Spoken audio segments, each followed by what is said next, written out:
वैसे वैसे तो मेरा कोई ख़ास एक्सपीरियंस नहीं है इस तरह पब्लिकली एज़ अ स्पीकर बात करने का या इस तरह कहीं जाने का, लेकिन ये है कि यूनिवर्सिटी वगैरह में कॉलेज लेवल पे या स्कूल लेवल पे काफ़ी डिबेट्स वगैरह की हैं और इस तरह कुछ इश्यूज़ पे बात वगैरह की है, प्रेज़ेंटेशंस दी हैं। तो बस उसी एक्सपीरियंस को थोड़ा बहुत आज यूज़ करूँगी और जितनी इन्फॉर्मेशन या जितनी नॉलेज मेरे पास है वो आप लोगों से शेयर करूँगी, जितना भी मेरा पास्ट एक्सपीरियंस रहा है। इसके अलावा अगर कोई भी मैं मेरी कोई गलती होती है या कोई भी ऐसा पॉइंट जिससे आप लोग समझते हैं कि वो नहीं होना चाहिए या गलत है या अपोज़ करते हैं, तो मैं चाहती हूँ कि आप लोग मुझे बताएँ ताकि मेरी भी करेक्शन हो सके। क्योंकि I am new in this field, तो जितना सीखेंगे उतना ही हमें जो है आगे बढ़ने का मौका मिलेगा। नई चीज़ों को हमें परस्यू करना चाहिए।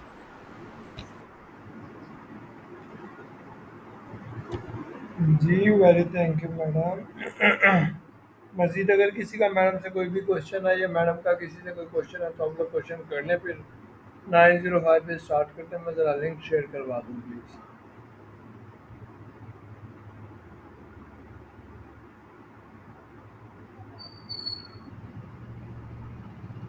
सर आप स्लाइड्स शेयर कर दें।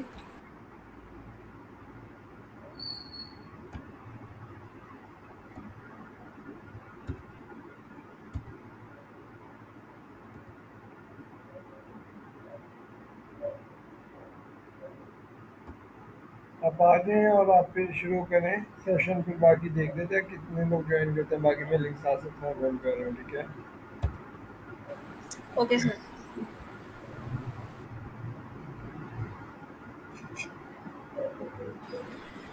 बेसिकली आज का जो मेरा टॉपिक है वो है gender differences and how they affect their role in society.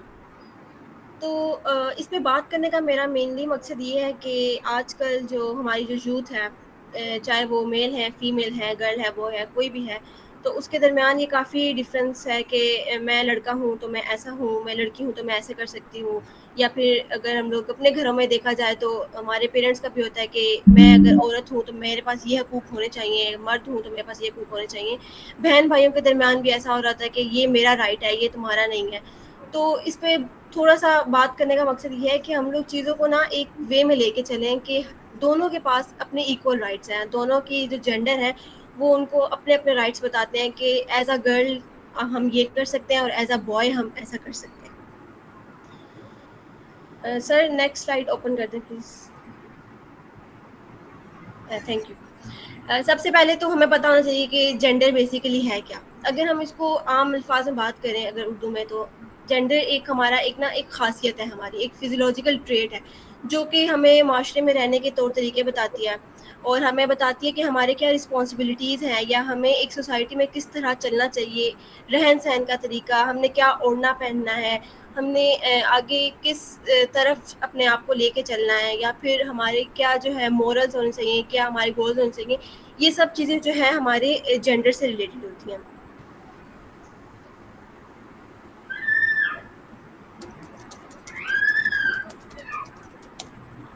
आज जो हम बात कर रहे हैं वो बेसिकली जो है वो मेन और वुमेन के दरमियान है। तो इसलिए मैंने अपनी जो स्लाइड्स हैं या जो मेरा जो प्रेज़ेंटेशन टॉपिक था उसमें भी बेसिकली जो रखा है मेन फ़ोकस वो मेन और वुमेन पे ही रखा है। वैसे तो हमारे माशरे में काफ़ी टाइप्स हैं जेंडर की, आजकल काफ़ी ज़्यादा जो है इसमें बात हो सकती है, लेकिन मैंने 3 ही टाइप्स यहाँ पे मेनली रखी हैं जो कि मेल, फीमेल और ट्रांसजेंडर है। मेल मर्दों को कहते हैं, फीमेल आप लोगों को पता है औरतें होती हैं और ट्रांसजेंडर वो होते हैं लाइक जिनको हम लोग आम ज़बान में हिजड़े वगैरह कह सकते हैं। Sir next slide please.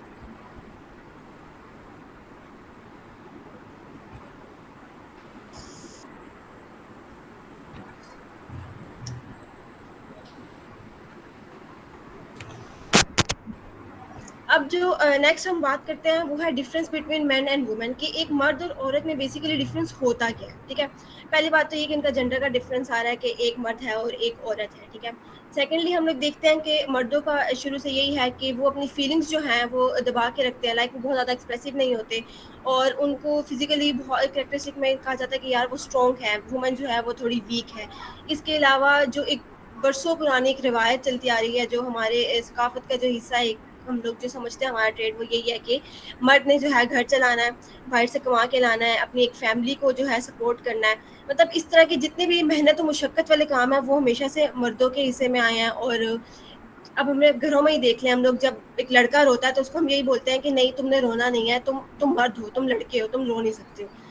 और अगर एक लड़की रोती है तो पूरी फैमिली उसको जो है वो सपोर्ट देती है, उसको उसका जो है ना सहारा बन जाती है कि हाँ हाँ बेटा ठीक है, होता है, ऐसे है वैसे। तो ये डिफरेंसेस ना हमारे बहुत टाइम से चलते हुए आ रहे हैं, जिनको हमें चेंज करने की ज़रूरत है। आई एम नॉट सेइंग कि हम लोग बहुत ज़्यादा चेंज करना चाहिए, कि चीज़ें बिल्कुल ही लेफ्ट राइट या अप डाउन कर दें, लेकिन थोड़ा बहुत जो है ना हमें इसमें डाइवर्सिटी लानी चाहिए। और औरतों की शुरू से एक ये ट्रेडिशनल बिलीफ चलता आ रहा है कि उन्होंने जो है बच्चों को देखना है, उन्होंने घर चलाना है, उन्होंने एक फैमिली को बिल्डअप करना है। और मतलब कुछ जगहों पे जो है ये भी मायूब समझा जाता है कि औरत घर से बाहर निकले पैसे कमाने के लिए या वट एवर जो भी।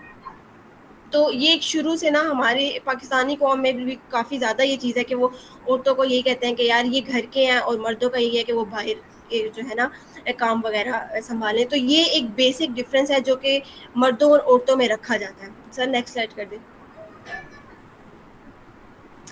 अब मेन डिफरेंसेस जो हैं, कुछ मेन डिफरेंसेस मर्द और औरतों में क्या होते हैं? फिजियोलॉजिकल डिफरेंस होते हैं, मतलब कि एक मर्द जो है वो फिजिकली जो है वो स्ट्रॉन्ग होता है, औरत जो है वो थोड़ी कमज़ोर होती है, क्योंकि मर्दों के कद थोड़े बड़े होते हैं, औरतें थोड़ी शॉर्ट हाइटेड होती हैं। या फिर इस तरह अगर देखा जाए तो लाइक जिम वगैरह जो है वो मर्दों के लिए ज़्यादा बनाया गया है, औरतों के लिए बहुत कम जो है इस तरह की फैसिलिटी मौजूद है। तो इसीलिए मेहनत मुशक्क़त की जो ज़्यादा चीज़ें होती हैं वो मर्दों से रिलेट कर दी जाती हैं। उसके बाद हम लोग अगर साइकोलॉजिकल डिफरेंस देखें तो साइकोलॉजिकल डिफरेंस में ये होता है कि औरतों की जो इमोशनल मैनेजमेंट है वो कम होती है, लाइक वो बहुत ज़्यादा जज्बाती होती हैं, इमोशनल हो जाती हैं। कोई अगर हम ड्रामा वगैरह भी देख रहे होते हैं उसमें कोई इस तरह का सीन आ जाता है तो औरतें अक्सर रोने लग जाती हैं, या उस सीन में या उस कैरेक्टर में खुद को इंडल्ज कर लेती हैं। जबकि मेल जो है वो इमोशनली स्ट्रॉन्ग होते हैं। उनको देखा जाए जब से हमारे भाई वगैरह हम लोग अगर कुछ खेल भी रहे हैं कहीं पे हैं, तो अगर हम फॉर एग्जाम्पल क्रिकेट में आउट हो जाते हैं तो लड़की फ़ौरन रोने लग जाती है कि नहीं नहीं नहीं, मुझे एक बार ही और दे। लेकिन मर्द का ये है कि भाइयों का ये होता है कि वो कहते हैं चलो ठीक है यार अब आउट हो गया। मतलब कि इस तरह साइकोलॉजिकली जो मेंटल प्रोसेस होता है ना वो एक मर्द का स्ट्रॉन्ग होता है, वो जज्बाती नहीं होता, वो चीज़ों को लॉजिकली लेके चलता है।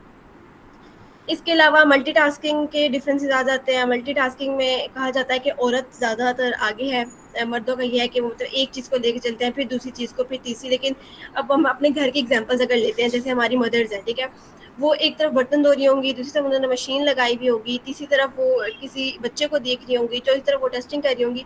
तो हम लोगों का ये होता है कि हम लोग चीज़ों को ना कहते हैं सारी चीज़ें इकट्ठे-इकट्ठे हम करें। तो इसलिए हमारी जो मल्टीटास्किंग जो हमारी एफर्ट होती है, या जैसे हम कह सकते हैं एबिलिटी होती है, वो ज़्यादा होती है एज़ कम्पेयर टू मर्द।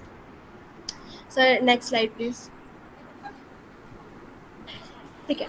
ये सारी बातें जो थी, जो हमने बताया कि जेंडर क्या होता है, उसके अलावा मेन एंड वुमेन का मेन डिफरेंस क्या होता है, ठीक है? सोसाइटी में हम लोगों का क्या डिफरेंस है, साइकोलॉजिकल डिफरेंस, फिजिकल डिफरेंस, ये सब हमने डिस्कस किया।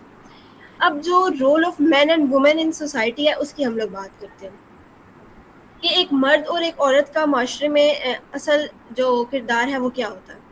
जैसे कि मैंने पहले आप लोगों को बताया कि मैन की रिस्पॉन्सिबिलिटी यही होती है कि वो एक कह सकते हैं कि एक फैमिली का एक पिलर होता है, ठीक है? जिसके ऊपर पूरी फैमिली सिस्टम चलता है, फाइनेंशियली सपोर्ट चलती है। अगर किसी भी चीज़ की ज़रूरत है तो उसमें हम लोग मर्द को आगे आगे रखते हैं कि यार इसने फैमिली चलानी है, मतलब फाइनेंशियल वे में कह सकते हैं हम, ठीक है? और अगर कोई बिजनेस वगैरह करना है या इस तरह कोई भी चीज़ बाहर की आती है। सर अजान हो रही है तो ब्रेक ले लें प्लीज़। जी बेहतर है।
जी, तो अज़ान का टाइम है, तो इस वजह से थोड़ा-सा वेट है। जैसे अज़ान खत्म होते है, अभी हम कंटिन्यू करते हैं अपना सेशन में यहाँ से, ठीक है? ज़रा वेट करना, अगर किसी का कोई भी क्वेश्चन है, मुझसे क्वेश्चन है या मैडम से क्वेश्चन है, तो आप कर सकते हैं। पहले मैडम अपना लेक्चर कंप्लीट कर लेते हैं, फिर लेक्चर के बाद आप लोगों के जो भी क्वेश्चंस हुए, वो आप जो है अपने कर सकते हैं। अगर अभी भी मुझसे कोई क्वेश्चन है जब तक मैडम अवेलेबल नहीं है, तो आप मुझसे क्वेश्चन कर सकते हैं। क्या मैं ऑडिबल हूँ? मेरी आवाज़ आ रही है? डिस्टॉर्शन वगैरह तो नहीं है?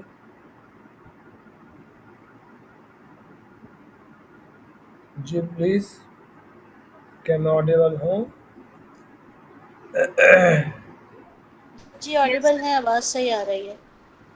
जी, बेहतर है। पूछ लें अगर आप लोगों को कोई क्वेश्चन, कोई भी मतलब आप लोग के माइंड के अंदर कोई भी क्वेश्चन नियर आ रहे हैं या आप कुछ भी पूछना चाहते हैं, तो पूछ सकते हैं। बाकी मैडम की अभी अज़ान ख़त्म होती है, तो फिर मैडम आगे कंटिन्यू करती हैं आप लोगों से। अच्छा, मैं सेशन रखने लगा हूँ ट्रांसजेंडर के ऊपर। लोग आजकल ट्रांसजेंडर के ऊपर जा क्यों रहे हैं, ट्रांसफ़र क्यों हो रहे हैं ट्रांसजेंडर? ट्रांसजेंडर के अंदर ऐसा क्या चीज़ आ गई है जिसकी वजह से लोग ट्रांसजेंडर के ऊपर इतना ज़्यादा जो है ट्रांसफ़र हो रहे हैं? चलिए मैडम, काइंडली आप कंटिन्यू करें। Okay sir. अच्छा, हम बात कर रहे थे कि role of man and women in society, के एक सोसाइटी में मर्द और औरत का क्या किरदार है। जो पहले मैंने आप लोगों को बताया कि जो एक ट्रेडिशनल बिलीफ चलता आ रहा है यही कि मर्द जो है वो घर का जिम्मेदार है, घर उसने चलाना है, पैसे उसने कमाने हैं, फैमिली को उसने सपोर्ट करना है, और औरत का यही है कि वो जो है घर वालों को केयर सपोर्ट देगी, अपने बच्चों को परवरिश करेगी बच्चों की, और घर में जितने भी फ़र्द हैं उनको मतलब खाना पिलाना, मतलब घरेलू काम जितने भी हैं वो औरत के हिस्से में आते हैं, और जितने भी बाहर के मेहनत मशक्क़त वाले काम हैं या पैसे कमाने वाले वो आते हैं मर्द के हिस्से में। लेकिन अगर देखा जाए तो आजकल ये ट्रेडिशन काफ़ी तेज़ी से चेंज हो रहा है, मतलब औरतें जो हैं, जो लड़कियां हैं हमारी, जो यंग यूथ है, वो बाहर निकलना चाहती है, काम करना चाहती है, और कुछ जगहों पे उनको मौके दिए भी जा रहे हैं, और कुछ जगहों पे इस चीज़ को एक्सेप्ट नहीं किया जा रहा कि नहीं, औरत जो है वो घर के अंदर ही ठीक है, घर से बाहर ना निकले। और इसके हर किसी के कॉन्सिक्वेंसेस और हर किसी की जो थिंकिंग पैटर्न है वो अलग अलग है, और हर किसी के पास इसके अलग रीजंस हैं। कुछ लोग कहते हैं कि नहीं, औरत कमज़ोर है, वो बाहर नहीं निकल सकती। कुछ लोग कहते हैं कि नहीं, औरत जो है बाहर महफूज नहीं है, इसलिए वो बाहर नहीं रहना चाहिए। कुछ लोग कहते हैं कि ये मर्द की रिस्पॉन्सिबिलिटी है, शुरू से जो है मर्दों के ही होल्ड में रहा है सब कुछ, तो मर्द को ही देना चाहिए। तो काफ़ी हम लोगों को ना इसका इसमें ना देखना पड़ता है कि काफ़ी डाइवर्सिटी है, एक बंदा कुछ चाहता है, दूसरा बंदा कुछ चाह रहा होता है। तो ये एक शुरू से ना एक काफ़ी सेंसिटिव टॉपिक रहा है, एक difference between man and women. जैसे कि हम लोग देखते हैं, अगर हम इस्लाम पे बात करते हैं, तो यही होता है कि कुछ जो लोग हैं वो सुन्नी हैं, कुछ जो हैं वो शिया हैं, कुछ बरेलवी हैं, तो हर किसी के अपने पॉइंट ऑफ व्यूज़ होते हैं कि नहीं, इस चीज़ को ऐसे नहीं देखना चाहिए, ऐसे देखना चाहिए, या फिर ये ऐसे नहीं होता, ये ऐसे होता है। और इसी तरह अगर हम पॉलिटिक्स की बात करें, तो हर किसी की अपनी अपनी पसंदीदा जो है वो एक टीम कह लें या एक पॉलिटिकल पार्टी होती है जिसको वो सपोर्ट कर रहे होते हैं। तो मेन एंड वुमेन का भी ऐसा ही कॉन्सेप्ट है कि कुछ लोग जो हैं वो मर्द होके भी औरत का साथ देते हैं कि नहीं, औरत को ऐसे होना चाहिए। कुछ औरतें जो हैं वो औरत होके भी मर्दों के साथ हैं कि नहीं, वो ठीक कहते हैं। तो अभी मैंने जितनी भी पीछे बातें की हैं उसमें आप लोग इख्तलाफ कर सकते हैं, ठीक है? क्योंकि हर किसी का अपना पॉइंट ऑफ व्यू है, हर किसी के thinking patterns, gender representation schemas, हर किसी की साइकोलॉजी अलग अलग होती है इन चीज़ों को देखने की। Sir next slide please. अब हम लोग देखते हैं कि जेंडर अफेक्ट कैसे करता है सोसाइटी में हमारे रोल को। तो ना, दो चीज़ें हम लोगों के दरमियान मेन डिफरेंस होता है। एक मर्द और एक औरत के दरमियान ना दो चीज़ें मेनली डिफरेंस करती हैं। एक साइकोलॉजिकल डिफरेंस है और एक फिजियोलॉजिकल डिफरेंस है। साइकोलॉजिकल डिफरेंस में हम लोग देखते हैं कि सामने वाले की मेंटालिटी कैसी है, बेशक वो मर्द है या औरत है, इसकी इमोशनल मैनेजमेंट कैसी है, वो चीज़ों को किस तरह लेके चल रहा है, ठीक है, और उसके क्या स्कीमाज हैं, या वो अगर उसको एक दी जाती है, लेट्स सपोज अगर उसको कोई पॉसिबिलिटी दी जाती है किसी चीज़ की, या फिर एक सिचुएशन दे दी जाती है, तो वो उसको किस तरह से हैंडल कर रहा है। क्योंकि कुछ जगहों पे जो है हमें साइकोलॉजिकली स्ट्रॉन्ग बनने चाहिए होते हैं। अगर हम लोग बात करें आर्टिफिशियल इंटेलिजेंस या इस तरह की फील्ड्स अगर हमारे पास कोई आ जाती हैं, तो उसमें हमें ना, या डॉक्टर की फील्ड आ जाती है, तो उसमें हमें ऐसा बंदा चाहिए जो कि सिचुएशंस को हैंडल कर सके, जो कि मेंटली स्ट्रांग हो सके। अगर उसके सामने किसी भी किस्म का पेशेंट आ रहा है, बेशक वो लास्ट स्टेज पे है, तो वो उसको उम्मीद दिलाए, ना कि खुद मायूस हो जाए इस चीज़ से। तो वहाँ पे हम लोगों के साइकोलॉजिकल डिफरेंस डिफर करते हैं कि यार यहाँ पे हम लोगों को मर्द को रखना चाहिए या औरतों को रखना चाहिए। इसीलिए डॉक्टर्स की फील्ड में ज़्यादातर औरतें जाती हैं, ठीक है, क्योंकि कहा जाता है कि वो एम्पैथेटिक होती हैं, सिम्पैथेटिक होती हैं। और इसके अलावा जो इंजीनियरिंग वगैरह की फील्ड होती है या फिर जो कंस्ट्रक्शन साइट्स पे जो काम वगैरह हो रहे होते हैं, उस पे ज़्यादातर मर्द फोकस करते हैं, क्योंकि वो फिजिकली थोड़ा स्ट्रॉन्ग होना पड़ता है उसके लिए, तो मर्द कहते हैं कि हम उसके लिए ज़्यादा बेहतर है। इसी तरह अगर फिजियोलॉजिकल डिफरेंस की बात मैंने जैसे भी की है कि इसमें अपीयरेंस और स्ट्रेंथ और स्ट्रॉन्गनेस की बात आ जाती है कि औरत जो है, जैसे अब जिम वगैरह है, तो वो औरतों के लिए कम बनाए गए हैं, क्योंकि उनको शुरू से यही एक चलती आ रही बात कि औरत जो है वो इस सब में ना आए, औरत जो है वो स्ट्रॉन्ग नहीं होती, वो वीक होती है। मर्द जो है उसको फिजिकली स्ट्रॉन्ग होना चाहिए, उसको उसको बॉडी छोड़ी चाहिए कि उसने काम आगे करना है। तो इस तरह ना जेंडर हमारी सोसाइटी में ना इफेक्ट डालता है, हमारे सोसाइटी में इफेक्ट डालता है हमारे रोल पे, कि अगर हम कोई रोल प्ले कर रहे हैं तो कैसे। अब फॉर एग्जांपल एक लड़की जा रही है मतलब कंस्ट्रक्शन साइट पे काम करने के लिए, तो उसको सबसे पहले तो एक स्टेप बैक दिया जाएगा कि नहीं तुम ये नहीं कर सकती, ये मर्दों का काम है, ये तुम्हारा काम नहीं है। लेकिन आजकल के यूथ में ये अवेयरनेस है कि वो कहते हैं नहीं, मर्द भी वही काम कर सकता है जो औरत कर सकती है, और औरत भी वही कर सकता है जो कि मर्द कर सकता है, जो कि पॉसिबल नहीं है। मैं तो इस चीज़ को नहीं मानती, आप लोग हो सकता है कि मानते हो, ठीक है, क्योंकि जेंडर डिफरेंस आता है और ये काफ़ी हम लोगों को अफेक्ट भी करता है। तो औरत को मेरे ख्याल में वही करना चाहिए जो कि उसके लिए शुरू से है, और मर्द को वही करना चाहिए जो कि उसके लिए शुरू से है। हाँ, मजबूरियाँ आ जाती हैं, कहीं जगहों पे औरत को निकलना पड़ता है बाहर, और कहीं पे मर्द को अल्लाह ना करे कोई इस तरह के लाइक पैरालिसिस या कुछ हो सकता है कि उसको घर पे बैठना पड़ सकता है। तो मजबूरियाँ अलग होती हैं चीज़, लेकिन शौकिया और इस तरह करके ना ये दोनों चीज़ें काफ़ी डिफरेंस करती हैं। सर नेक्स्ट स्लाइड करें।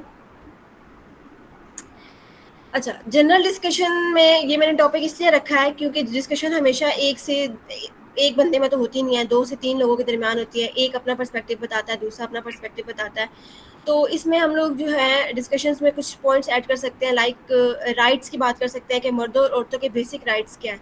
क्योंकि कुछ जगहों पर जो है औरतों को उसके हकूक से महरूम रखा जाता है, लाइक कहीं पे तो पढ़ने भी नहीं दिया जाता, नौकरी करना तो बहुत दूर की बात है, ठीक है। उसके जो बेसिक राइट्स हैं उससे उसको महरूम रखा जाता है, कि मतलब उसकी पसंद नापसंद का ख्याल रखना, या जो भी आप कह सकते हैं, ठीक है। इसके अलावा डाइवर्सिटी अमंग कॉन्सेप्ट्स की मैंने पहले बात की थी कि हर किसी का जो साइकोलॉजिकल वे है, थिंकिंग पैटर्न है, वो अलग अलग होता है। तो आप लोग जो हैं अलग तरीके से सोच सकते हैं, मैं अलग तरीके से सोच सकती हूँ, कोई थर्ड पर्सन आएगा तो उसका पर्सपेक्टिव अलग होगा।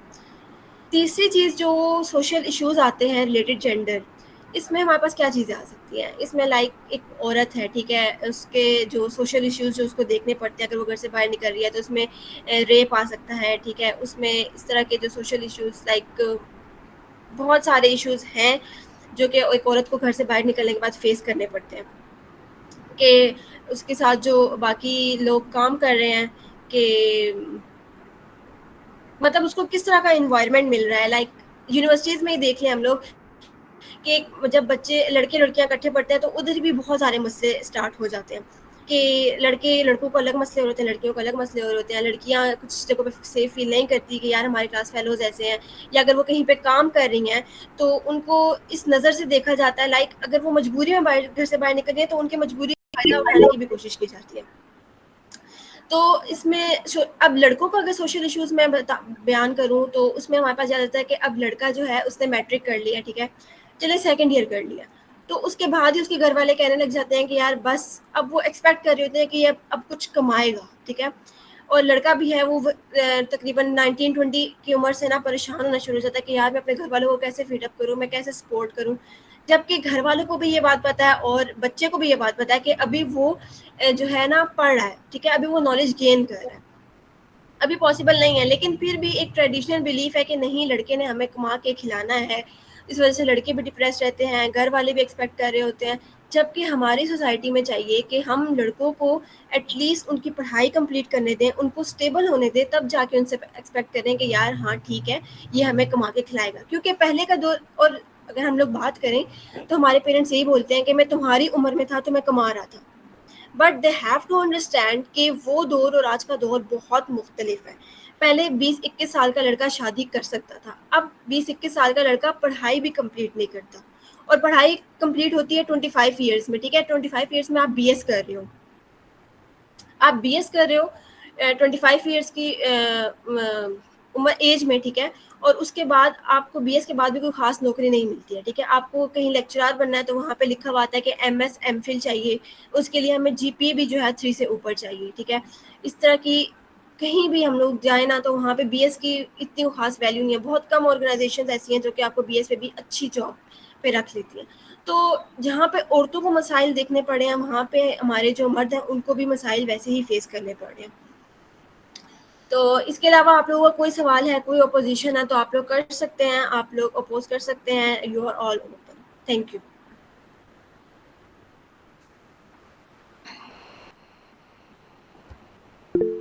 जी प्लीज़, जिस जिसका क्वेश्चन है हैंड हैंड रेज करें और one by one mic unmute करके मैडम से क्वेश्चन कर सकते हैं आप लोग।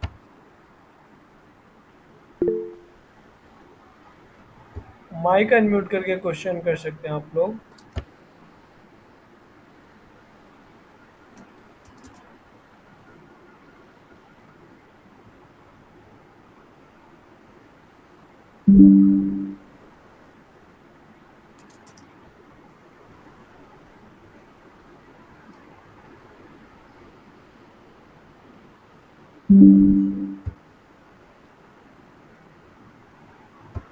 जी किंजा क्वेश्चन करें, काइंडली क्या क्वेश्चन है आपका किंजा खान?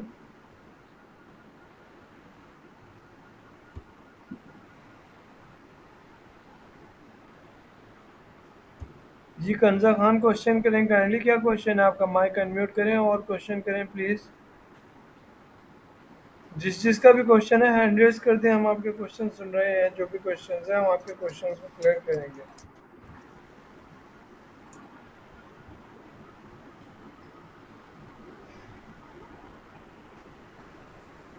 जी बख्तावर क्वेश्चन करें please. First of all thank you so much to you. मैं आपसे ये पूछना चाहती थी कि सेल्फ इस्टीम में जेंडर डिफरेंसेस आते हैं, ठीक है, तो किस तरीके से हमारी सेल्फ इस्टीम और हमारे कॉन्फिडेंस में जेंडर डिफरेंसेस आने की वजह से हमारी जो प्रोफेशनल लाइफ है या जो हमारी पर्सनल लाइफ है, वो जो professional life and personal life की जो ग्रोथ है वो कैसे इम्पेक्ट होगी फिर?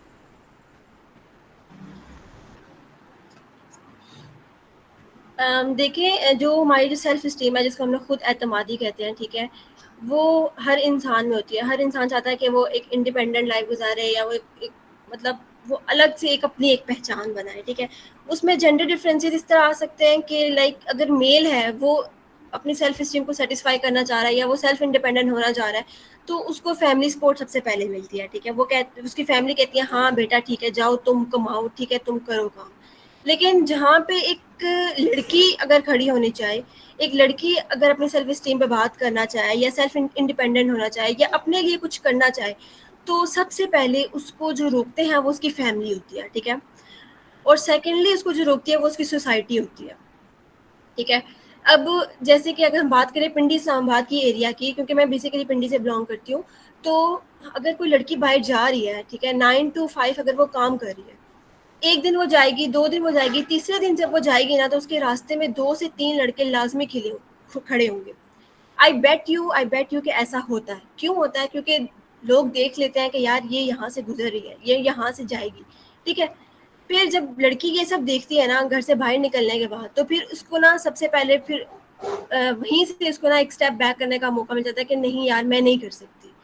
तो अगर एक मेल जा रहा है ना, तो उसके रास्ते में लड़कियां नहीं खड़ी होंगी, या उसके रास्ते में कोई लड़के खड़े होकर उसको नहीं रोकेंगे कि यार तुम जाओ, तुम सेल्फ इंडिपेंडेंट बनो, तुम अपने लिए कमाओ, तुम अपनी सेल्फ स्टीम पे वर्क करो, तुम खुद को सेटिस्फाई करो, अपनी लाइफ बनाओ, ठीक है। तो यहाँ पे इस तरह से जेंडर हमें अफेक्ट करता है। और दूसरी बात ये कि हमारी सोसाइटी को ये काम करने की ज़रूरत है, हमारी सोसाइटी में ये एक्सेप्टेंस लाने की ज़रूरत है कि अगर एक मर्द अपने लिए स्टैंड ले सकता है, तो एक औरत भी अपने लिए स्टैंड ले सकती है।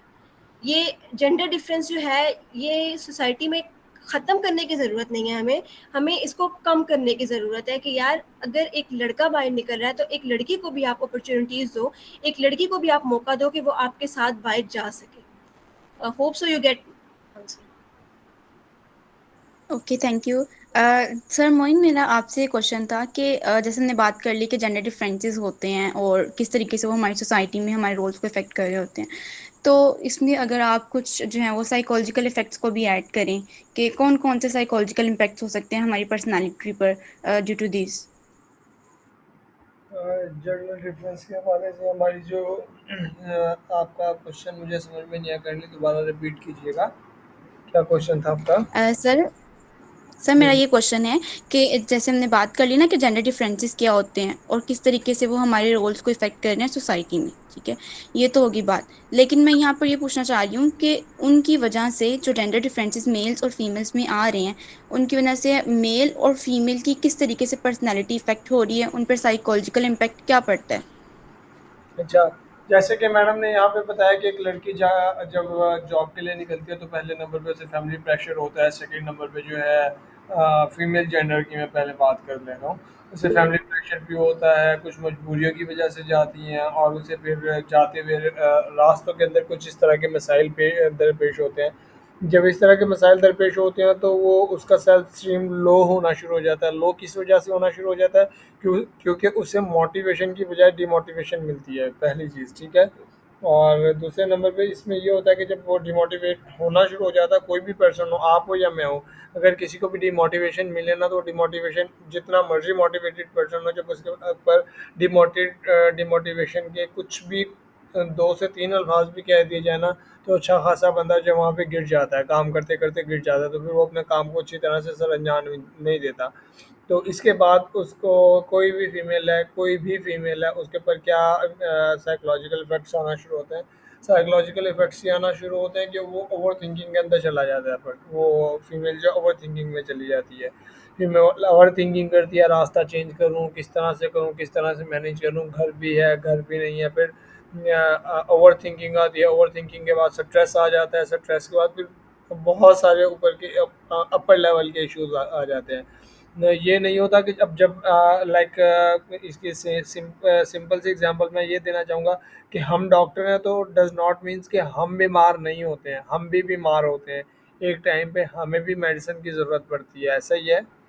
आपने देखा कोई ऐसा डॉक्टर कि वो जो खुद बीमार ना हुआ हो सारी ज़िंदगी, किसी को बुखार ना हो, किसी को नज़ला ना हो, किसी को खांसी ना हुई हो? है कोई ऐसा डॉक्टर? बताएं मुझे। नो। तो इसी तरह से होता है कि अक्सर हमें भी ज़रूरत पड़ जाती है। मैं खुद एक पीएचडी लेवल पे होकर के अक्सर मैं भी डिमोटिवेट हो जाता हूँ लोगों की वजह से। मैं भी एंग्जायटी के अंदर चला जाता हूँ अक्सर, लोगों की बातें सुन कर के, और स्पेशली पाकिस्तानियों की बातें सुन कर के मैं भी जिसे कहा जाए एंग्जायटी के अंदर चला जाता हूँ। मुझे भी आगे मोटिवेशन की ज़रूरत होती है। फिर मैं अपने जो प्रोफ़ेसर हैं, मैं उन प्रोफ़ेसर से रब्ता करता हूँ कि बताएँ मुझे क्या करना है। तो ये सारी चीज़ें हैं। होपफुली आपका ये पॉइंट यहाँ तक क्लियर हुआ होगा। और मेल के अंदर क्या होता है कि मेल के अंदर तो अच्छा, अब फीमेल जो जेंडर है ना, फीमेल जेंडर के अंदर जो एंजाइटी और ये ओवर थिंकिंग वगैरह जो आ रही है, ये आउटसाइड की तरफ से आ रही है, फैमिली की तरफ से नहीं आ रही होती है। हमेशा याद रखिएगा, जो साइकोलॉजिकल इश्यूज होते हैं ना एक फीमेल के अंदर, वो फैमिली की तरफ से कम और आउटसाइड मतलब बाहर से ज़्यादा आ रहे होते हैं, ठीक है। और जो मेल जेंडर है, मेल जेंडर के अंदर जो ये साइकोलॉजिकल इश्यूज यही हैं मेल और फीमेल्स के अंदर जो भी आते हैं, बट इनकी रूट काज अलग अलग होती है। एक फीमेल के अंदर बाहर से आते हैं और मेल के अंदर जो वो घर वालों की तरफ से, फैमिली वालों की तरफ से आते हैं। क्योंकि जैसे लड़का यहाँ पर हमारे माशरे के अंदर मैट्रिक कर लेता है, उसे ये कहा जाता है कि आपको ये बनाना है, आप ये करोगे, आप वो करोगे, आप ये करोगे। एक्चुअल में उसकी खुद की विश नहीं पूछी जाती कि वो खुद क्या बनना चाहता है, उसकी क्या ख्वाहिशात हैं। ऐसे ही है। बताओ हमारे माशरे में आजकल कौन जी पूछता है कि बिल्कुल भाई सर। तुम्हें क्या करना है? नहीं, कोई भी नहीं पूछता कि क्या करना है।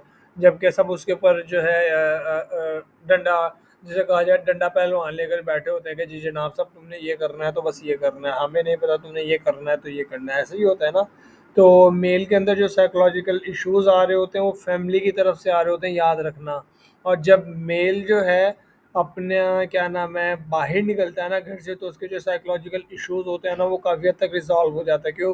क्योंकि जब वो अपने फ्रेंड सर्कल, फ्रेंड जोन के अंदर जाता है तो वो तकरीबन इधर उधर की बातें करके, इधर उधर की मतलब के देख के, भाल के, इधर उधर ठंडे इन्वायरमेंट में बैठ के, मैं अपनी ही एग्जांपल लूँ तो मैं जब फैमिली वालों की तरफ से जो है जब हो जाता हूँ, मतलब कि बड़ा डिमोटिवेट हो जाता हूँ, बड़ा डिप्रेस्ड हो जाता हूँ सॉरी, फैमिली वालों की तरफ से जब बड़ा डिप्रेस्ड हो जाता हूँ, मैं पकड़ता हूँ अपने 3 4 दोस्तों को पकड़ के, मैं जाता हूँ किसी ठंडे एरिया के अंदर, बिल्कुल खुले एरिया के अंदर जाके बैठ के वहाँ पे कॉफ़ी, चाय, कोल्ड ड्रिंक जो मेरा दिल करता है वो पीता हूँ, अपने सेल फ़ोन बिल्कुल डिस्कनेक्ट कर देता हूँ। मेरा ये होता है कि मेरा माइंड बिल्कुल फ्रेश हो जाता है और मैं एंग्जाइटी डिप्रेशन से बिल्कुल, जिसे कहा जाए, एक तरह से दूर हो जाता हूँ, ठीक है। मर्द रोते नहीं से यार, ये भी एक हमारा एक बहुत, जिसे कहा जाए, मेल के लिए एक बात मशहूर है, मर्द को दर्द नहीं होता। हाँ जी, ऐसा ही है। मर्द को लोग तो यही कहते हैं कि मर्द को दर्द नहीं होता। बीइंग अ मर्द, मैं ये कहूँगा कि मर्द को भी दर्द होता है, लेकिन मर्द को दर्द छुपाना आता है कि किस तरह से छुपाया जाए, ठीक है। अब आप लोग ये एग्जैक्टली। देखते हो अब आप लोग ये देखते हो कि जब आप अपनी फैमिली के अंदर बैठे हो ना, आप अपनी सिस्टर के साथ ही बैठे हो, आप उसे एक थप्पड़ मारोगे ना, वो बहुत ज़्यादा ढैं ढैं ढैं ढैं ढैं ढैं रोना शुरू कर देगी, ठीक है। और अगर वो आपको 10 थप्पड़ मार ले, मुक्के मार ले, और तो आप कुछ भी नहीं करोगे। जबकि आपके घर वाले आ जाएंगे, आप एक थप्पड़ पे, आपके एक थप्पड़ मारने के ऊपर आपको वो ज़्यादा सुनाएंगे। क्यों? मर्द को दर्द नहीं होता, मर्द को फील नहीं होता। मर्द को दर्द होता है भाई, मर्द को भी फील होता है, लेकिन मर्द को अपना दर्द छुपाना आता है कि किस तरह से अपने दर्द को छुपाया जाए और किस तरह से अपने दर्द को कम किया जाए। यहाँ तक क्लियर हुआ ये? हमारी सोसाइटी का सबसे जो है ना गंदा कॉन्सेप्ट है ये, मैं कहूँगी कि लिटरली सबसे इलिटरेट पीपल, किसी बंदे ने ये बोला था कि मर्द को दर्द नहीं होता। इवन कि अगर हम देखा जाए ना, तो मर्द भी उसी मिट्टी से बना जिससे औरत को बनाया गया है। तो ये क्यों कहते हैं कि मर्द को दर्द नहीं होता? इवन कि छोटा सा बच्चा भी अगर आप देख ना, 3 साल का, वो गिरेगा ना तो उसको घर वाले कहते हैं बेटा उठ जाओ, रोना नहीं है, तुम लड़के हो।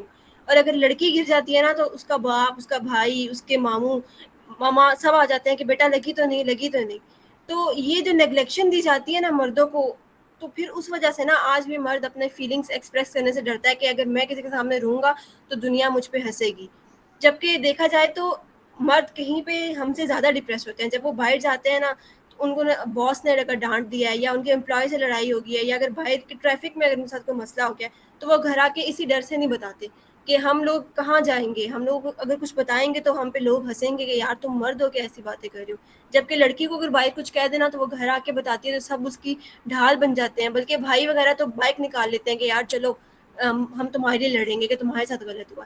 तो ये कॉन्सेप्ट हमारी सोसाइटी में बदलने की ज़रूरत है। हम लोग एज़ अ साइकोलॉजिस्ट, हमें चाहिए कि हम अपने घरों से इस चीज़ का स्टार्ट लें, अपने भाइयों के साथ बैठा करें, उनको कहा करें कि यार पूरे दिन में बताओ कोई मसला हुआ है, कोई परेशानी हुई है, तो मैं एज़ अ सिस्टर तुम्हारी हेल्प करूँगी। तो ये चीज़ें हमें छोटे-छोटे स्टेप्स एज़ अ साइकोलॉजिस्ट हम लोग नहीं लेंगे, तो फिर ये ट्रेडिशनल बिलीफ्स जो हैं, जो कि हमारी सोसाइटी में जेंडर डिफरेंसेस को प्रमोट कर रहे हैं, जो कि नहीं करना चाहिए, तो मुझे लगता है कि काफ़ी हद तक हमारी सोसाइटी जो है ना, एक वेल एजुकेटेड सोसाइटी कहलाएगी। गुड। अच्छा, तो इसके ऊपर मैं एक और चीज़, यहाँ पे कवल का जो है क्वेश्चन आया है। मेल तो अपने फ्रेंड्स के साथ जो है आउटसाइड पे या कहीं पे भी निकल जाते हैं और वो अपना डिप्रेशन कम कर लेते हैं। फीमेल्स को किस तरह से किया जाए? अब फीमेल जो होती है ना, वो हमेशा याद रखिएगा, 80% जो मेरे पास केसेस आ रहे हैं और जो मैंने देखा, 80% जो फीमेल्स हैं ना, वो डिप्रेस्ड बाहर वालों की तरफ से होती हैं। तो फीमेल्स को चाहिए कि कम से कम अपनी जो वालदा हैं, जो आपकी वालदा मोहतरमा हैं, उन्हें अपनी बेहतरीन दोस्त बना लेना चाहिए, क्योंकि आपकी जो सबसे बेहतरीन, बाहिर की मैं बात बता देता हूँ, बाहिर आपकी जो सबसे आपकी बेहतरीन दोस्त होगी, वो सबसे बड़ी आपकी दुश्मन होगी फ्यूचर में आने वाले में, ठीक है। ये साइकोलॉजी कहती है, मैं नहीं कहता। और ये एक बहुत बड़ी एक रिसर्च है जो मैं आप लोगों के साथ शेयर कर रहा हूँ। जो आपका सबसे बेहतरीन दोस्त होता है, वही सबसे बड़ा दुश्मन होता है, ठीक है। तो इसमें ये है कि अगर कोई भी मसाइल इस तरह के दरपेश हैं, कुछ भी मसाइल दरपेश हैं, तो अपनी फैमिली में मीनवाइल अपनी मदर को अपनी बेस्ट फ्रेंड बनाए, अपनी मदर के साथ हर मामला शेयर करे। और ज़ाहिरन सी बात है, कोई भी मसला है, कोई भी आप खुद देखेंगे, कोई भी अगर आपको मसला है तो आप किसी के साथ भी शेयर करते हैं, तो आपका मसला, आपका अंदर का जिसे कहा जाए दबाव, और आपका जिसे कहा जाए अंदर का जो एक डिप्रेस्ड फील आप फील कर रहे हो, वो फील आपकी कम हो जाती है आहिस्ता आहिस्ता ना। तो फीमेल के लिए यही है कि फीमेल अपनी मदर के साथ ज़्यादा, जिसे कहा जाए ना, कोऑपरेटिव रहें, अपने मदर को बहुत ज़्यादा हर चीज़ के अंदर आगे रखें। कोई भी ज़िंदगी का फ़ैसला करना है तो पहले मदर को सामने ले आएँ कि भाई ये हैं, ये करेंगी, ठीक है। तो इस तरह से ये चीज़ें हैं। What if I psychological family की वजह से, क्या किसका क्वेश्चन है? व्हाट इफ़ के साइकोलॉजिकल इशू फैमिली की वजह से ही हो? इसमें ये होता है कि फैमिली की वजह से 2 से 3 वजूहात हो सकती हैं। एक तो ये कि आपकी फैमिली को फाइनेंशियली इश्यूज़ हो सकते हैं, ठीक है? उन्होंने आपके ऊपर डिपेंड किया होता है। एक फ़ीमेल जो होती है ना, उसके ऊपर फैमिली की वजह से डिप्रेशन तब आता है जब उसका कोई बड़ा भाई नहीं होता। याद रखना हमेशा, ये भी एक रिसर्च है। ऐसा है? नहीं सर। नहीं होता ऐसा? क्यों नहीं होता? सर कुछ जगहों पे होता है, कुछ जगहों पे नहीं होता। कुछ लोगों के बड़े 3-3 4-4 भाई भी होते हैं, लेकिन उनको साइकोलॉजिकल इश्यूज फेस करने पड़े होते हैं फैमिली की वजह से।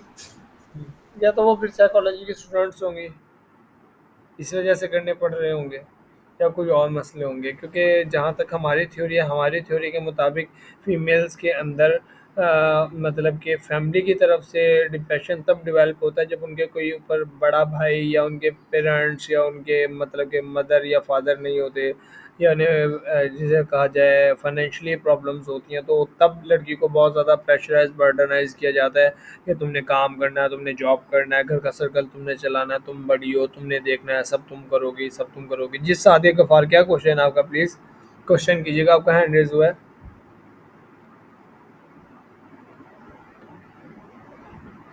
जी सादिया गफ़ार, क्वेश्चन कीजिएगा प्लीज़।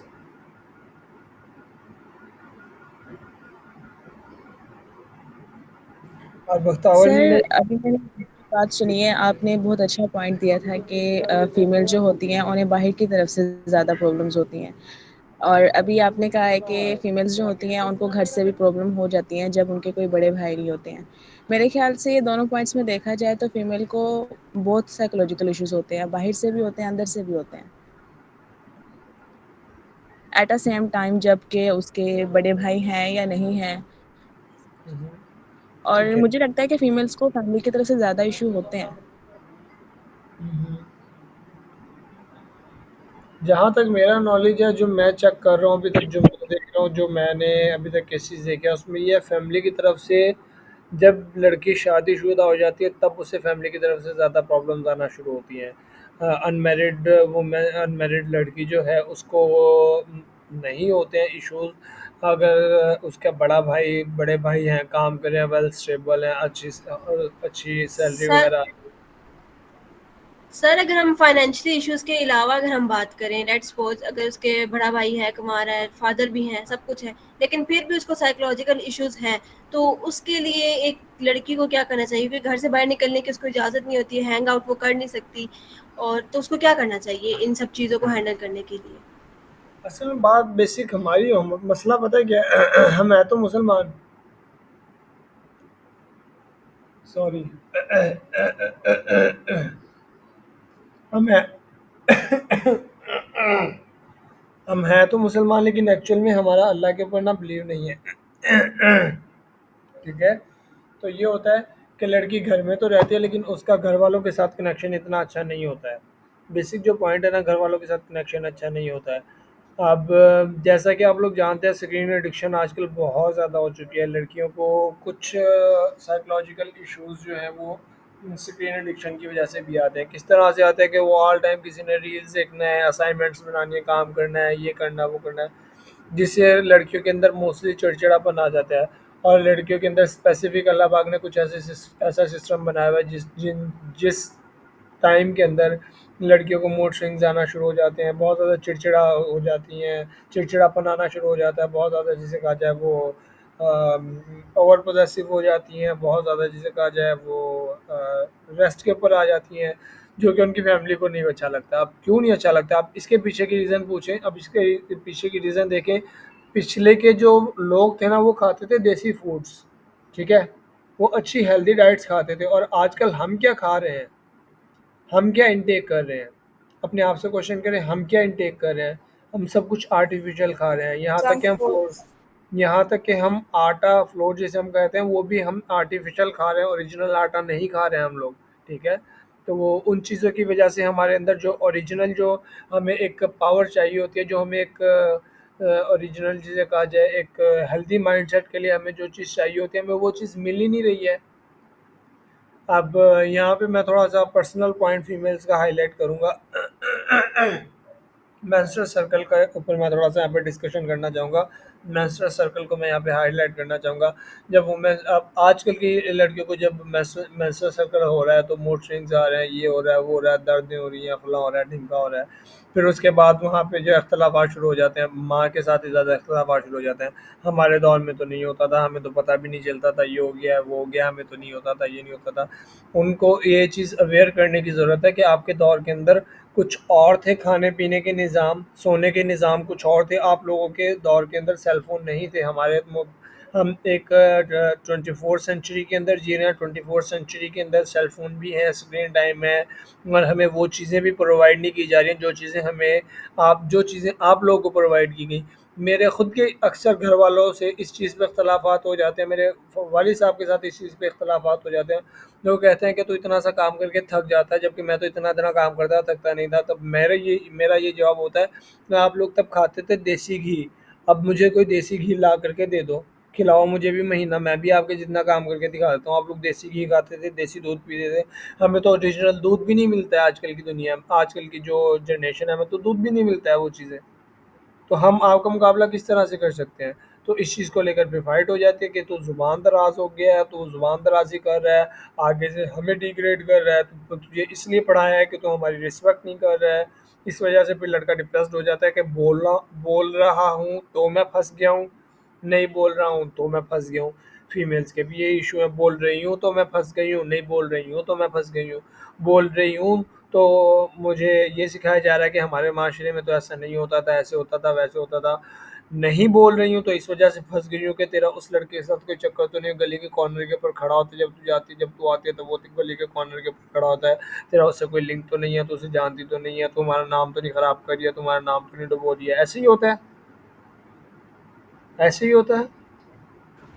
यस सर, जी but I have sir, a ऐसी क्वेश्चन। बात है। जी जी, one by one please, one by one.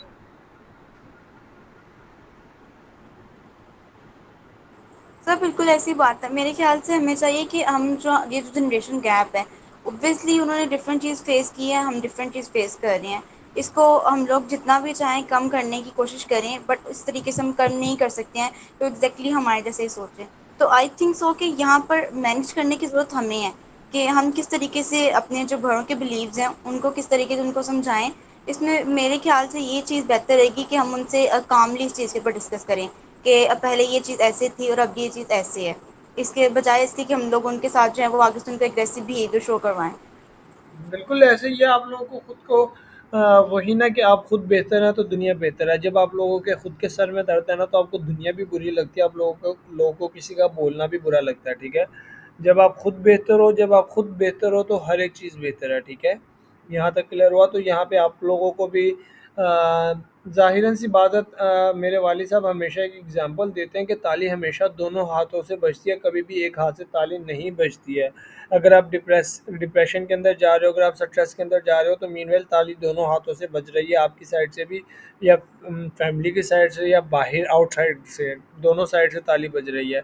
तो आप लोगों को उस ताली के दरमियान में आना है और उस गैप को ख़त्म करना है, सॉरी, उस गैप को बढ़ाना है, और उस गैप को बढ़ा करके इस चीज़ को ख़त्म करना है। आप लोगों को माइंड वॉश करना है, आप लोगों को समझाना है बड़े अच्छे तरीके से कि आप लोगों के दौर में ये था, हमारे दौर में ये है। जी सादिया, प्लीज़ क्वेश्चन करें। जी सादिया, प्लीज़ हैंड रेज़ हुआ, क्वेश्चन करें आप। जी प्लीज़, जिसका क्वेश्चन है करें। जी मैडम, स्पीकर आप करें क्वेश्चन। सर, अभी आपने बताया ना कि हाँ, जैसे अब आपके घर वालों से बहस हो जाती है कि ऐसे नहीं होता था, ऐसे होता है, या आप कहते हैं ऐसे होना चाहिए, या जो भी कॉन्फ्लिक्ट्स आ जाते हैं, तो आप अपने घर वालों से बहस करके या आप अपने घर वालों से लड़के एटलीस्ट बाहर तो जा सकते हैं, ठीक है, अपना इन्वायरमेंट चेंज कर सकते हैं, दोस्तों के साथ बैठ के डिस्कस कर सकते हैं, या जैसे आपने बताया कि आप किसी ठंडे इलाके में चले जाते हैं। बट एज अ गर्ल जिसको घर से बाहर निकलने की भी इजाज़त नहीं है, जिसको फ्रेंड्स के साथ, इनफैक्ट कुछ जगहों पे तो ये होता है कि आप अपने दोस्त से ना 10 से 15 मिनट से अगर लंबी अगर आपकी कॉल होगी ना, तो हर कोई आके रूम में देखेगा यार किससे बात करें। तो हम लोगों को फिर जो स्ट्रेस मिलता है या जो डिप्रेशन मिलता है, तो उससे हम लड़कियां कैसे फेस करें, क्योंकि बाहर जाने की हमें इजाज़त नहीं है, घर में हम लोग उस तरह से मतलब एक हैप्पी इन्वायरमेंट कह लें या एक हेल्दी इन्वायरमेंट क्रिएट नहीं कर पाते। तो हम क्या क्या ऐसा काम करें, या हम किस तरह से इस चीज़ को डील करें कि हमारा जो साइकोलॉजिकल जो स्ट्रेस है या जो डिप्रेशन है या जिसको हम लोग साइकोलॉजिकल वीक हो रहे हैं, उसको हम कम कर सकें। अच्छा, तो इसमें मैं यही कहूँगा कि आप अपना कनेक्शन जो है अल्लाह के साथ स्ट्रॉन्ग कर लें। ठीक है, क्योंकि आपको कभी ना कभी तो किसी न किसी इंसान की या किसी न किसी अच्छे लिसनर की ज़रूरत पड़ ही सकती है ज़िंदगी में, कभी ना कभी पड़ सकती है और मोस्टली पड़ती है। मुझे भी पड़ती है, सब लोगों को पड़ती होगी, फीमेल्स को भी पड़ती होगी।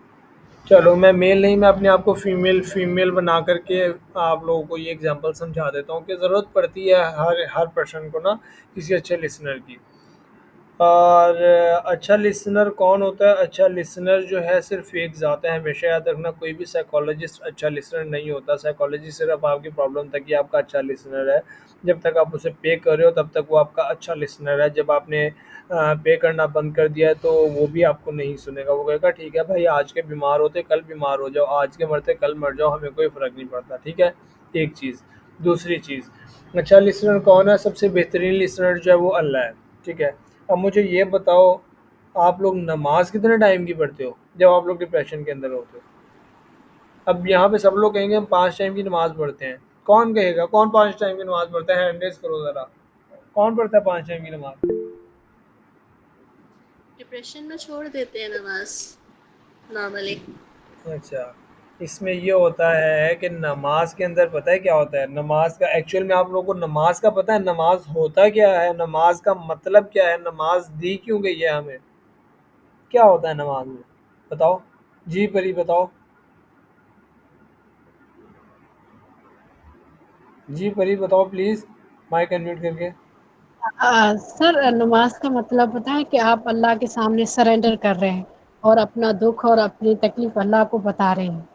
तो ये होता है, आप उसके साथ कनेक्शन बढ़ा रहे हैं। नमाज का टाइम अल्लाह ने यही रखा है कि 5 टाइम आप मुझे याद करो, ताकि मैं आप 70 माह से ज़्यादा प्यार करता हूँ, आप मुझे याद करो। इसलिए हमें ये कहा गया है कि हमें अल्लाह के साथ कनेक्शन बढ़ाना है। ये कनेक्शन है, उसके सामने सरेंडर करना है। नमाज ये फिजिकली है इबादत है, मेंटली और इमोशनली सारी अल्लाह के सामने पेश होना, सरेंडर करना। अच्छा, मेरे पास मुस्लिम, नॉन मुस्लिम, क्रिश्चियन और हिंदू हर तरह के क्लाइंट आते हैं, तो मैं उन्हें उनके ही मज़हब के हिसाब से डील करता हूँ। तो यहाँ पे मोस्टली पाकिस्तानी है, तो पाकिस्तान में इस्लाम है, तो मैं आप लोगों को इस्लाम के पॉइंट ऑफ व्यू से यहाँ पे क्लियर करूँगा कि 5 टाइम की नमाज का मतलब होता है कि आप 5 टाइम अपने अल्लाह से थेरेपी लेने जा रहे हैं, आप अपने अल्लाह से सेशन लेने जा रहे हैं, अपने प्रॉब्लम दुख दर्द बता रहे हैं। ठीक है, अपनी हर एक चीज़ को बता रहे हैं। अब मुझे ये बताएं, सपोज़ आप हो और मैं हूँ, कोई एनीवन कोई अपना माइक अनम्यूट करके कहेगा मेरे साथ कुछ कम मतलब कि कन्वर्सेशन करना चाहे, वो थोड़ी बात करना चाहेगा, सलाम दुआ, कोई भी मेल या फीमेल, माइक अनम्यूट करके कोई भी। मैं एग्जांपल देता हूँ सर। आपको। जी, आप देंगी? जी, जी तो आपका नाम क्या है? सर, दिनाज। अच्छा, तो आप करती क्या हैं? Sir BS psychology 7 semester student हूँ। अच्छा, और किस बात को लेकर के परेशान हैं आप? सर मेरा बेसिकली जो कंसर्न है वो यही है कि अब एज अ मुस्लिम मैं अल्हम्दुलिल्लाह 5 नहीं 6 वक्त की नमाज पढ़ती हूँ। ठीक है, मैं अच्छा, तहज्जुद भी नहीं अदा नहीं करती नहीं हूँ। नहीं नहीं नहीं नहीं, एक बहुत सारी बातें। प्रॉब्लम किस बात की है आपको, मुझे ये बताएं। सर वही बता रही हूँ जो आपने अभी बताया है ना कि हमें अल्लाह ताला से कनेक्शन स्ट्रॉन्ग करना चाहिए। तो अल्लाह ताला तो है, हर वक्त है, ठीक है, 24 घंटे है, हर सांस के साथ है। लेकिन अल्लाह ताला ने अगर हमें दुनिया में भेजा है ना, तो तब भी अल्लाह ताला ने हमारे दरमियान कुछ रिश्ते बनाए हैं जिनके साथ हमें रहना पड़ता है, जिनसे हमें कम्युनिकेट करना पड़ता है, जिसमें करो सबसे पहला रिश्ता हर किसी के लिए पेरेंट्स का आता है। ठीक है, करो और लड़की कम्युनिकेट। के लिए तो होता ही पेरेंट्स का है। मैं तो कहता हूँ ये रिश्ता तीसरे नंबर के ऊपर आता है। सर मैं दुनियावी लिहाज से बात कर रही हूँ। मैं दुनियावी लिहाज से भी बता देता हूँ, तीसरे नंबर के ऊपर आता है पेरेंट्स का रिश्ता। पहले दो रिश्ते कोई और हैं। मैं इसके यस। ऊपर रिलेशन रिलेशन के ऊपर भी मैं अभी ज़रा थोड़ी सी डिस्कशन करूँगा। इसके ऊपर मैं एक सेशन पूरा एक रखूँगा, आपको रिलेशन की डेफिनेशन बताऊँगा कि रिलेशंस किस तरह से होते हैं, किस किस तरह से होने चाहिए और किस किस तरह से आप इसे कर सकते हैं। अच्छा, पहली चीज़, यहाँ तक ये बात क्लियर हुई जैसे कि आपने मुझे बताया, आपने अपना नाम मुझे बताया, अपनी तालीम बताई और आपने अपना मुझे मसला बताया। ठीक है, अब यहाँ पे मैं आपसे अरबी के अंदर पूछता हूँ, कहाँ पे गई है दिनाज, कहाँ पे गई हो? माइक अनम्यूट करता अनम्यूट करना। जी सर, यही हूँ। कैफा हालुका? अल्हम्दुलिल्लाह। अंता मिनल खैर? सर इतनी अरबी नहीं आती, थोड़ी बहुत आती है। नहीं, अंता मिनल खैर, सब आई खैरियत डोंट से? अंडरस्टैंड। सब खैरियत से है? अल्हम्दुलिल्लाह।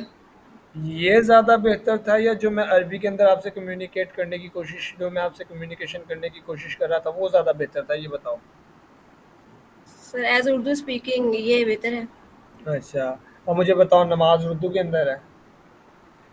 नहीं, अरबी के अंदर है? बिल्कुल। अल्हम्दुलिल्लाह का मतलब अल्हम्दुलिल्लाह का पूरा मतलब पता है अल्हम्दुलिल्लाह के अंदर हम क्या कर रहे होते हैं? अल्लाह का शुक्र अदा कर रहे होते हैं, उसकी हम बयान करते क्या है अल्लाह। और क्या सीधे रास्ते की दुआ माँग रहे होते हैं? क्या कभी काइंड नमाज़ को क्या कभी आपने नमाज़ को फ़ील करके नमाज़ पढ़ी है कि नमाज़ को फ़ील कैसे किया जाए? 6 टाइम तो हम लोग सजदे दे रहे हैं, मैं भी 6 टाइम सजदे दे रहा हूँ, लेकिन कभी फ़ील करके ज़रा 6 टाइम की नमाज़ दो ना, फिर आपको पता चले कि इससे बेहतर कोई भी काउंसलिंग नहीं है दुनिया के अंदर, इससे बेहतर काउंसलिंग और थेरेपी कहीं बनाई ही नहीं गई है। ना कोई सीबीटी, ना कोई डीबीटी, ना कोई हिप्नोथेरेपी, ना कोई आरईबीटी, कुछ भी नहीं है। क्लियर हो रहा है? सर मैं आपकी बात को अपोज़ नहीं कर रही, मैं सिर्फ़ ये पूछना चाह रही थी कि बेशक हमें नमाज़ पढ़ के सुकून मिलता है, कुरान पढ़ के सुकून मिलता है, उसका तर्जुमा पढ़ के सुकून मिलता है। जो कुरान पाक में किस्से अल्लाह ताला ने बयान किए हैं, उनसे हमारी नाउमीदी ख़त्म होती है कि एक भी कुरान पाक में ऐसा किस्सा नहीं है जो कि नाउमीदी पे ख़त्म हुआ हो। जिस चीज़ की जो चीज़ अल्लाह हमारे लिए बेहतर थी वो अता की है। लेकिन मैं ये पूछना चाह रही हूँ कि अगर एक लड़की घर में रह रही है, ठीक है, अल्लाह ताला से उसका कम्युनिकेशन भी स्ट्रॉन्ग है, लेकिन फिर भी नहीं, उसको जो स्ट्रेस है, जो उसको थोड़ा नहीं, बहुत जो परेशानी है, वो किससे बयान करे अगर उसके घर वाले भी सपोर्टिव नहीं है तो? नहीं। मैं मान ही नहीं सकता अगर आप कहें ना कि मैं जी जनाब साहब ये करके दिखा देती हूँ और ये इस तरह का केस भी ला देती हूँ कि एक लड़की है, उसे पूरे कुरान का तर्जुमा आता है, सब कुछ आता है उसे, उसका अल्लाह के साथ इस तरह का रिश्ता है कि वो किसी नामहरम को देखती भी नहीं है, और आप कहो कि वो बंदी डिप्रेशन के अंदर है, तो मैं इस चीज़ पे कभी भी यकीन नहीं करूँगा। कभी भी यकीन नहीं करूँगा मैं इस चीज़ पे। क्यों? क्योंकि या तो वो लड़की दिखावे के लिए कि उसका अल्लाह के साथ कनेक्शन है, ठीक है? वो लड़की दिखावा कर रही है, या उसका कनेक्शन है ही नहीं अल्लाह के साथ, क्योंकि जिस इंसान का मर्द है या औरत है, अगर उसका अल्लाह के साथ कनेक्शन अच्छा है ना, जिस तरह से मैंने बताया आपको नमाज का तर्जुमा आना चाहिए, आपको ये पता होना चाहिए कि इस टाइम पे हम ये मांग रहे हैं। अत्तहियात का पता है? अत्तहियात में हम क्या कर रहे होते हैं? अत्तहियात लिल्लाहि वस्सलावातु वत्तय्यिबातु वस्सलामु अलैका या नबिय्यु। उसका मतलब पता है क्या कर रहे होते हैं हम? अच्छा, उसको भी छोड़ दें, वो भी लंबा-लंबा मेथड चला गया। आप उसका मुझे बता दें, हम एक दुआ माँग रहे होते हैं, रब्बी जअलनी मुक़ीमस्सलाति व मिन ज़ुर्रिय्यति रब्बना तक़ब्बल दुआ रब्बना इग़फ़िर ली व लिवालिदैया व लिलमुमिनीना यौमा यक़ूमुल हिसाब। इसका क्या मतलब है? बताओ? मुझे, मेरे ख़ानदान को, सबको आख़िरत की आग से बचा, दोज़ख की आग से बचा। ऐसा ही है इसका? ऐसा ही है इसका मतलब? जी। कभी किसी ने पढ़ने की ज़हमत तो की नहीं होगी। पढ़ने की ज़हमत करो। पढ़ने की ज़हमत करो और अपना कनेक्शन इस तरह से, क्योंकि जब आप किसी भी थेरेपिस्ट से थेरेपी लेने के लिए जा रहे होते हो ना, तो अगर आपकी लैंग्वेज ही उसके साथ जो है सेम नहीं होगी ना, तो आपको उस थेरेपी का कोई भी, जिसे कहा जाए, वो नहीं होगा, फ़ायदा नहीं होगा, ठीक है? तो आपको अपनी लैंग्वेज बेहतर करने की ज़रूरत है अल्लाह के साथ कनेक्शन करने के लिए, और आपको लैंग्वेज आनी चाहिए जिस लैंग्वेज के अंदर आप अल्लाह से कम्युनिकेट कर रहे हो, कम्युनिकेशन बढ़ा रहे हो, ठीक है? जी परी, क्या क्वेश्चन है आपका? प्लीज़, हैंड रेज़ हो रहा है। सर मेरा ये सवाल है कि मेरी एक साइकोलॉजिस्ट से बात हुई थी, उसने मुझे कहा कि आप जो है ना साइकोलॉजिस्ट जो पेशेंट्स हैं उनके साथ कभी भी रिलीजन के बारे में बात नहीं कर सकती, जो साइकेट्रिस्ट साइकोलॉजिस्ट पेशेंट्स होते हैं। तो मैंने कहा ये कैसे हो सकता है? सिर्फ एक ही एक रास्ता है कि इनको जो है ना बेहतर बनाया जा सकता है। ये रिलीजन थेरेपीज होती है जो सूफीज़्म की तरफ जा लेते हैं, वही लोग ठीक हो सकते हैं। अच्छा, लेकिन उसने कहा नहीं, इसमें मैं ऐसा नहीं होता इसमें मैं कोई। बाय बैट आपको एक बात कहना चाहूँगा, वो जो साइकोलॉजिस्ट थे, उनकी आप थोड़ी-सी जो है, अगर उनका पेपर हो तो पेपर ज़रा देखिएगा, वो मेडिसिन रिकमेंड कर रहे होंगे वो, या किसी साइकियाट्रिस्ट ने आपको ये बात की होगी लाज़मी। हाँ सर, ये साइकोलॉजिस्ट ने की थी, वो मेरी दोस्त भी है, जान पहचान। उसने कहा कभी आप रिलीजन के बारे में बात ही नहीं कर सकती किसी भी पेशेंट के साथ। क्यों मैंने नहीं कहा कर कैसे, एक ही तरीका ठीक करने का। हुँ। अच्छा, उसकी कभी प्रिस्क्रिप्शन देखी है? वो क्या मतलब मेडिसिन वग़ैरह तो नहीं रिकमेंड करती हैं वो? वो काउंसलिंग वगैरह ये सेशन वगैरह लेते हैं, उसमें पता नहीं क्या बात करते हैं, ये जो ना कॉग्निटिव बिहेवियर थेरेपी ये वगैरह, मुझे कहती रिलीजन की बात कर ही नहीं सकते। मैंने क्यों? कहा ये कैसे पॉसिबल है? कौन सी ये कौन सी मैं पूछ रही थी। ये कौन सी थ्योरी और कौन सी बुक के अंदर लिखा है कि आप रिलीजन के ऊपर बात नहीं कर सकते हो? मुझे बता दो। ये तो मुझे नहीं पता, उसने मुझे यही कहा था। मैंने कहा मेरी लाइफ में खुद एक्सपीरियंस है, जब आपकी बात पे मैं बिल्कुल एग्री करूंगी कि जिसका अल्लाह के साथ कनेक्शन, उसको डिप्रेशन एंजाइटी हो ही नहीं सकती। अगर आपका प्योर कनेक्शन अल्लाह के साथ, जब आप खुश हो कि अल्लाह ने आपके लिए जो कुछ डिजाइन किया है आज वही अल्लाह ने किया है, आप हैप्पी रहे उसमें, तो आपको डिप्रेशन नहीं आ सकता, एंजाइटी नहीं हो सकती। मैं खुद इस जो ना एक्सपीरियंस से गुजरी हूँ जिंदगी में। तो मैंने कहा ये तो पॉसिबल ही नहीं है, रिलीजन के बगैर इंसान ठीक हो जाए। मैं शर्माता नहीं हूँ, मैं डरता नहीं हूँ, ठीक है, अल्हम्दुलिल्लाह मैं मुसलमान हूँ। तो यहाँ पे मैं भी एक टाइम में बहुत ज़्यादा डिप्रेशन के अंदर चला गया था। मैंने बहुत ज़्यादा चीज़ें कहा जाए एटिपिकल एंटीसाइकोटिक ड्रग भी खाई हैं, ठीक है, मैंने मेडिसिन भी ली है, मैंने सेशन भी लिया, मैंने थेरेपी भी ली है, सब कुछ लिया, लेकिन जो मुझे बेहतरीन रिजल्ट मिला है ना, जब मेरा अल्लाह से कनेक्शन स्ट्रांग हुआ ना, खुदा की कसम खा करके मैं कहता हूँ शायद मुझे वो रिजल्ट कभी किसी मेडिसिन ने नहीं दिए, कभी 100%। थेरेपी ने नहीं दिए। क्योंकि तरीका सर पॉसिबल है, विदाउट अल्लाह के कनेक्शन की वजह पॉसिबल ही नहीं हमारा सरवाइव करना इस दुनिया में, जितना अभी डिप्रेशन बढ़ रहा है। तो अल्लाह अच्छा, ने इसलिए तो अच्छा अपने यहाँ पे पैगंबरों को भेजा है, हमें ये, डिप्रेशन से ये, निकालने के अच्छा यहाँ पे मैं नॉन मुस्लिम, मेरा एक क्लाइंट है इंडिया का ना, था इंडिया का जब मैं यूके के अंदर होता था। इंडिया का एक मेरा क्लाइंट था, वो हिंदू था, ठीक है, उसका क्या था कि वो जिस तरह से काली माता, मुझे याद है उनका, काली माता उनकी एक होती है, तो वो मीनवाइल मेरा सब कुछ हिस्ट्री लेने के बाद जब मैंने देखा ना, तो मैंने उससे ये पूछा कि आप मतलब कि किसकी इबादत करते हैं? तो उन्होंने मुझे बताया कि हम इस तरह से इसकी इबादत करते हैं। तो मैंने कहा कितना टाइम हो गया आपने प्रे नहीं किया अपनी इस जगह पे जाके? कहा "हाँ, और मुझे तकरीबन जब से मैं यूके शिफ्ट हुआ हूँ, तब से मैं गया ही नहीं हूँ"। मैंने कहा जहाँ पर भी आपका दीन है, जहाँ पर भी आपका ईमान है, जहाँ पर भी जो भी आपका मज़हब है, उससे जाएं और उससे मांगे, क्योंकि उससे बेहतर शिफा आपको नहीं मिल सकती है। उसके पास चले जाएं, उसके कदमों में, क्योंकि मैं फ़ोर्सली किसी को भी मुसलमान नहीं कर सकता हूँ। और ये भी लिखा हुआ है, अल्लाह पाक कमी पेशी माफ़ फरमाए, हदीस के अंदर भी मेंशन है कि आप फ़ोर्सली किसी को भी मुसलमान नहीं कर सकते। जब वो हिंदू है, उसका मज़हब भी हिंदू है, तो उसने मुझे ये बताया कि मैं तब से डिप्रेशन के अंदर हूँ जब से मैंने वहाँ पर जाना छोड़ा है। नहीं तो पहले मैं बिल्कुल ठीक था। तो जब उसने मुझे फिर बाद में उसने फीडबैक ये दिया कि जब मैंने उसे प्रे का बताया कि आप अपनी प्रे का जो भी टाइम है, जिस तरह से आप प्रे करते हैं, अपनी प्रे को उस तरह से कंटिन्यू रखें, और इंशाल्लाह आपको इससे, सॉरी, इससे आपको बेहतर रिजल्ट मिलेंगे, ठीक है। सर यहाँ एक बात ऐड ऑन करूँगी कि अल्लाह पाक ने कुरान पाक में कहा है कि सब्र और नमाज से मदद लो अच्छा, डिप्रेशन के अंदर। एक मिनट था, आप लोग के जो भी अब क्वेश्चंस हों वो आप यूट्यूब के ऊपर, ये रिकॉर्ड लेक्चर रिकॉर्डेड है, यूट्यूब के ऊपर आप पूछ सकते हैं, क्योंकि बिल्कुल टाइम एंड हो चुका है। इंशाल्लाह बाकी ग्रुप के अंदर या यूट्यूब के ऊपर आप फीडबैक ज़रूर दें और पूछें। अस्सलाम वालेकुम।